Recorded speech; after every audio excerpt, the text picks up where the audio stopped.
परीक्षा का दिन, ये शब्द सुनते ही दिल की धड़कनें थोड़ी तेज हो जाती हैं, है ना? पर सोचिए, क्या हो अगर ये पता चले कि आधे से ज्यादा तनाव असल में पेपर का नहीं बल्कि उसके आसपास के नियमों के डर का है। तो चलिए आज इसी डर को दूर करते हैं और परीक्षा के दिन के लिए पूरी तरह तैयार होते हैं। कभी इस पर गौर किया है? महीनों की तैयारी के बाद भी परीक्षा वाले दिन छोटी छोटी बातें सबसे ज्यादा परेशान करती हैं। जैसे, क्या सही समय पर पहुंच पाएंगे, या कहीं गलत पेन तो नहीं ले आए? आज हम इन्हीं सब चिंताओं को एक एक करके सुलझाएंगे। जी हाँ, परीक्षा हॉल के नियम। आज हम एग्जाम वाले दिन की पूरी प्रक्रिया को शुरू से लेकर आखिर तक कदम दर कदम समझेंगे, ताकि कोई भी नियम या कोई भी बात आपको परेशान ना कर सके। तो शुरू करें। हमारी ये यात्रा शुरू होती है घर से निकलने की तैयारी के साथ। कहते हैं ना, एक अच्छी शुरुआत का मतलब है आधी जंग जीत लेना। देखिए, आखिरी मिनट की भाग दौड़ से बचने का ये सबसे अच्छा तरीका है। एक दिन पहले अपने सेंटर जाकर देख लीजिए। सिर्फ गूगल मैप्स पर भरोसा करना काफ़ी नहीं, असल में जाकर देखिए कि सुबह के ट्रैफिक में कितना वक्त लग सकता है। ये छोटी सी मेहनत परीक्षा के दिन बहुत सुकून देगी। ये है आपकी सफलता की किट। एक ट्रांसपेरेंट पाउच में अपनी स्टेशनरी, एडमिट कार्ड और आईडी कार्ड रखें। और हाँ, एक बहुत ज़रूरी बात, सिर्फ एनालॉग घड़ियां ही अलाउड हैं, तो अपनी स्मार्ट वॉच घर पर ही छोड़कर जाएं। और अब वो लिस्ट जो उतनी ही ज़रूरी है कि क्या नहीं ले जाना है। कोई भी इलेक्ट्रॉनिक डिवाइस, कोई भी लिखा हुआ मटेरियल।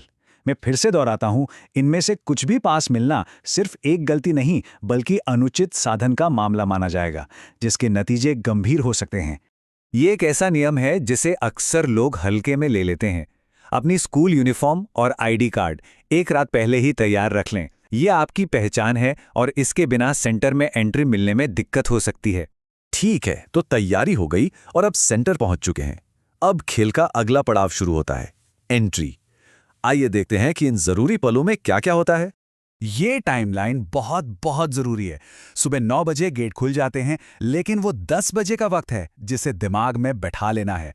ये कोई सुझाव नहीं है, ये एक सख्त नियम है। सुबह के 10 बजे, इस समय को अच्छी तरह याद कर लीजिए। जो भी छात्र इस समय के बाद पहुंचेंगे, उन्हें किसी भी हालत में परीक्षा में बैठने नहीं दिया जाएगा। एंट्री की प्रक्रिया सीधी है, लेकिन इसमें शांत रहना जरूरी है। अपना एडमिट कार्ड और आईडी हाथ में तैयार रखें। चेकिंग में सहयोग करें, वो बस अपना काम कर रहे हैं। और हाँ, जब अपनी सीट ढूंढ रहे हों तो पूरा रोल नंबर ध्यान से मिलाएं। आखिरी पलों में गलत सीट पर बैठने की गलती ना करें। तो अब आप अपनी सीट पर हैं। परीक्षा शुरू होने से ठीक पहले कुछ बहुत ही जरूरी काम करने होते हैं। चलिए उन पर ध्यान देते हैं। जैसे ही आंसर बुकलेट और क्वेश्चन पेपर हाथ में आए, एक जासूस की तरह काम करना है। क्या यह सही सब्जेक्ट का पेपर है? क्या सारे पेज मौजूद हैं? अगर कुछ भी गड़बड़ लगे तो बिल्कुल ना हिचकिचाएं, फौरन अपने इन्विजिलेटर को बताएं।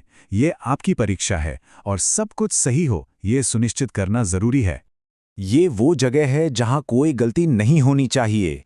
एकदम साफ साफ अपनी आंसर बुकलेट की टाइटल शीट पर सारी जानकारी भरें। अपना रोल नंबर, आंसर शीट और क्वेश्चन पेपर दोनों पर लिखें।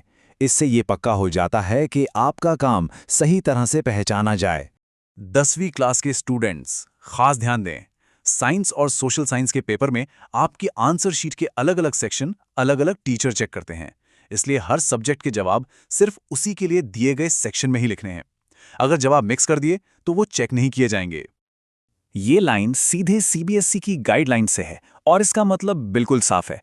अगर जवाबों को मिक्स किया तो उनका मूल्यांकन नहीं होगा। इसका मतलब है 0 मार्क्स, भले ही आपका जवाब सही क्यों ना हो। तो इस नियम को मानना बहुत जरूरी है। तो अब सारी फॉर्मेलिटीज पूरी हो गईं और परीक्षा का मुख्य भाग शुरू हो गया है। आइए अब उन नियमों पर नजर डालते हैं जो एक सही और निष्पक्ष परीक्षा के लिए बनाए गए हैं। ये कुछ आसान क्या करें और क्या न करें हैं। कोई बातचीत नहीं, कोई फुसफुसाना नहीं। अगर कुछ चाहिए तो बस अपना हाथ उठाएं। याद रखिए, क्वेश्चन नंबर बाएं मार्जिन में लिखना है और रफ काम दाएं मार्जिन में करना है। और रफ काम पूरा होने के बाद उसे एक लाइन से काट देना है। ये एक छोटी सी बात लग सकती है, लेकिन इसका आपके नंबरों पर बड़ा असर पड़ सकता है। क्वेश्चन नंबर हमेशा बाईं मार्जिन में साफ साफ लिखें। इससे चेकर को आपके जवाब आसानी से मिल जाते हैं और उन्हें सही तरीके से जांचने में मदद मिलती है। समय खत्म हो रहा है और अब पेपर को सही तरीके से जमा करने का वक्त आ गया है। चलिए आखिरी स्टेप्स को देखते हैं। पेपर जल्दी खत्म हो गया, बहुत बढ़िया। लेकिन बैठना तो पूरे समय के लिए ही पड़ेगा, तो इस समय को एक तोहफे की तरह इस्तेमाल करें। अपने जवाबों को दोबारा पढ़ें, स्पेलिंग चेक करें, कैलकुलेशंस को फिर से जांचें। आप हैरान रह जाएंगे कि इस एक्स्ट्रा टाइम में कितनी गलतियां पकड़ी जा सकती हैं। जब आखिरी घंटी बजे तो घबराना नहीं है, इन स्टेप्स को आराम से फॉलो करें। अपनी सारी एक्स्ट्रा शीट्स और मैप्स को मेन आंसर बुकलेट के साथ अच्छी तरह से बांध दें। जमा करने से पहले सब कुछ एक बार फिर से जांच लें। ये आपकी मेहनत है, इसे सुरक्षित रूप से सौंपना जरूरी है। इन सभी नियमों को जानने के बाद अब तैयारी सिर्फ एकेडमिक नहीं बल्कि पूरी तरह से है। यही तैयारी परीक्षा के दिन वो जरूरी आत्मविश्वास देगी जिसकी सबको जरूरत होती है। तो अब जब सारे नियम पता हैं, एक पल के लिए सोचिए, आपके लिए वो कौन सी एक चीज है जो सबसे बड़ा बदलाव लाएगी? क्या वो समय पर पहुंचना है ताकि मन शांत रहे, या फिर निर्देशों का ध्यान से पालन करना ताकि कोई नंबर ना कटे? जो भी हो, बस उस पर ध्यान दें। आपकी सफलता के लिए ढेर सारी शुभकामनाएं।